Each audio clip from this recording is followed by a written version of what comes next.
All right, guys, we're back. Welcome back to the channel. It's your boy CMB checking in. And guys, if you're not subscribed, make sure you subscribe to the channel. Make sure you hit that bell icon for post notifications when I drop new content. So guys, what are we talking about today? We're talking about Errol the True Spence Jr. And he is set. It's being reported that he's set to make his return to the ring late January.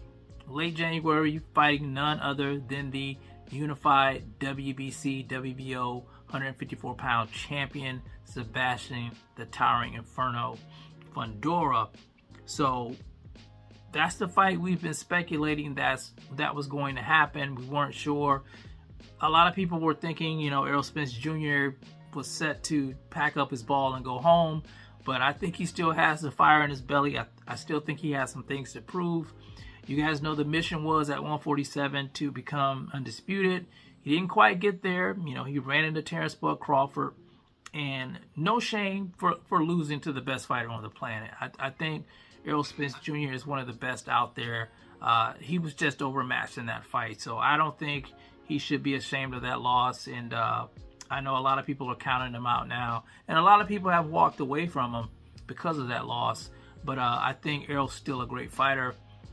And I'm interested in seeing how well he looks at the new weight class. Now, I got a few questions, though. I do have a few questions. Number one, I'm wondering, since he's not training with Derrick James anymore, who is he going to train with for this fight? Because this fight is set for late January next year. Now, I think they're saying the Cowboy Stadium. And does he really have time to create this rapport with a new trainer? Will he change up his style? It's a lot of questions that needs to be addressed when it comes to Errol Spence Jr. and preparing for Sebastian Fundora. Another thing that I'm worried about, I would say, is his inactivity. He's been out of the ring for about 18 months. You're going to a new weight class. You're fighting a guy who's a damn Nephilim. He's a giant, guys. He's a very tall, lanky, rangy fighter that's been boxing pretty much lately. He's been utilizing his jab very effectively. We saw what he did to Tim Tszyu. Everybody had Tim Tszyu as the favorite going into that fight. And Sebastian Fundora shocked the world, becoming a unified champion at 154 pounds. So there's a lot of, it's an uphill battle, I would say, for Errol Spence Jr. going into this fight. But I'm interested in seeing, what he can do.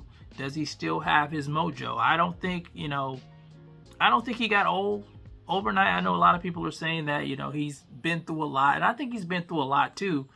But I think Errol's still that guy. I think he's still that guy. I think he still has it in him.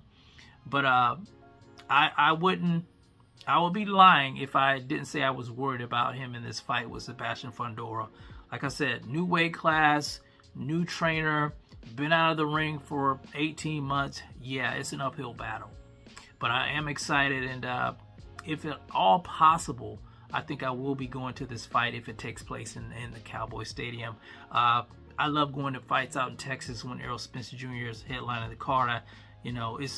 It's a different feel, I would say, than going to Vegas. So very interested in that fight. I did have my problems with it, of course. You guys know that. I'm a big fan of Terrence Bud Crawford as well. And I thought Terrence Bud Crawford should have got that Fundora fight. But since Fundora still has both of the titles, I'm thinking that Terrence Bud Crawford is probably going to get that Canelo Alvarez fight. Since he wasn't stripped of the WBO, I think the Canelo fight may be in his future. So I'm kind of looking forward to that. And I can overlook Spence jumping the line and getting the fight with Fundora before Crawford. But anyway, guys, that's all I wanted to say about that. I think it's good news, good thing for boxing. Spence has a huge following. Fundora, he's gaining a lot of followers. I'm a big fan of his sister, Gabriella. And I think it's going to be one hell of a fight in Texas. But anyway, you guys let me know what you think. Who do you have in the fight? Do you think it'll happen in Texas? You guys tell me what you feel about it in the comments section. It's the CMB. I'll talk to you guys in the next one. And I'm out. Peace.